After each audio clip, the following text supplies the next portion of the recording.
আজকে নতুন একটি রেসিপি নিয়ে হাজির হয়েছি আপনাদের সামনে।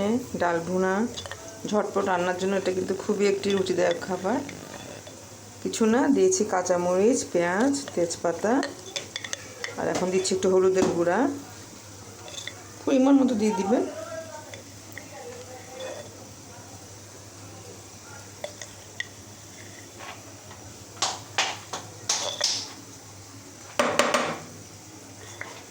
একটু হলুদের গুঁড়া দিব আর একটু লবণ দিব, ব্যাস।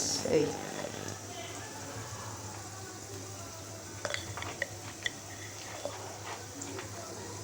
কি দেখতে গেলে খুবই মজার রুচিদায়ক একটি খাবার।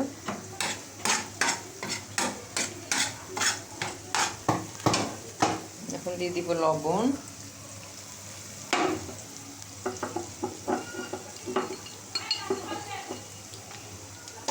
পরিমাণ মতো লবণ দিয়ে দিচ্ছি। তারাও দিব, অপেক্ষা করো।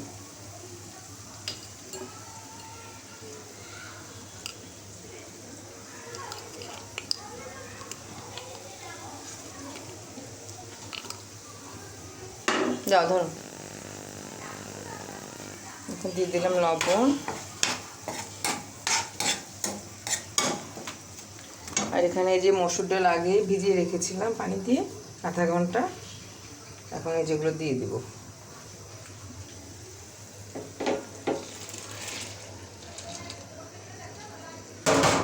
দিয়ে জালটা কিন্তু বাড়িয়ে দিতে হবে। যারা ওগুলো দিব বাবা,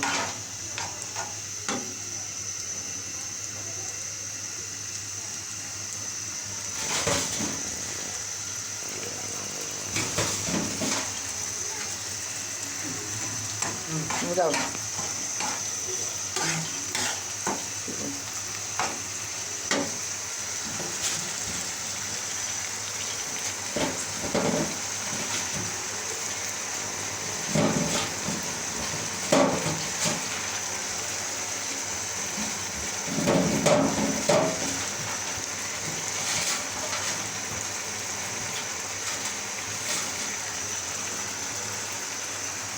এবার নাড়াচাড়া করে ঢাকনা দিয়ে দিব।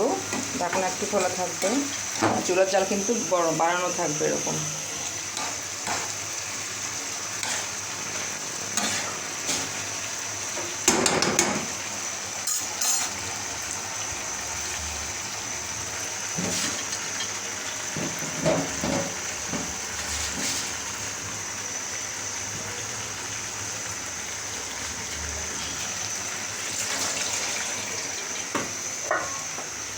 এটা হাফ করে দিয়ে দিব ঢাকনা, পুরো না, হাফ।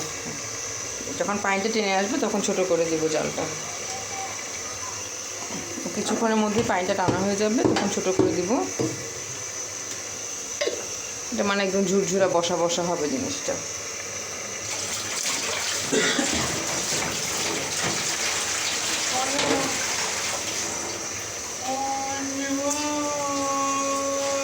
সবাই ট্রাই করবেন আপনারাও বাসায়, খুবই মজার একটা আইটেম। আপুটা টেনে গেলে ছোটো করে দিলেই হয়ে যাবে।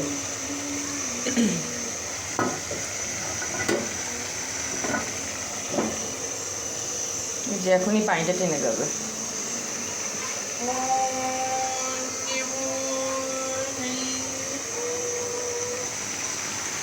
যে পানিটা টেনে যাবে, আমরা এখন ধনিয়া পাতা দিয়ে দিব।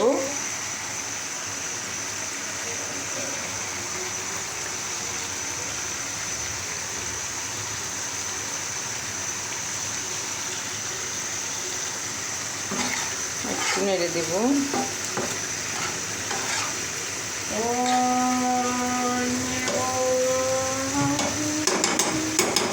এই পর্যায়ে কিন্তু আমরা জালটা একদম ছোট করে দিব।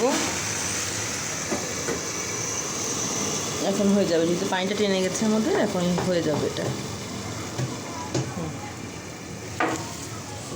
ওকে, চুলা জালটা এই পর্যায়ে এতটুকু থাকবে, এর মধ্যে হয়ে যাবে। আমরা পোলাও যেরকম কমিয়ে দিই জাল, দমে দিই, এটা অনেকটা সেরকমই আস্তে করে এটা হয়ে যাবে। একদম ঝুরঝুরা ঝরঝরে খুব সুন্দর একটা রেসিপি হবে এটা। এইটা আপু প্রায় হয়ে গেছে অলমোস্ট। তো আজ এই পর্যন্তই, আশা করি আপনাদের সবার ভালো লাগবে। এই যে হয়ে গেছে ডাল ভুনা। খোদা হাফেজ, সবাই ভালো থাকবেন।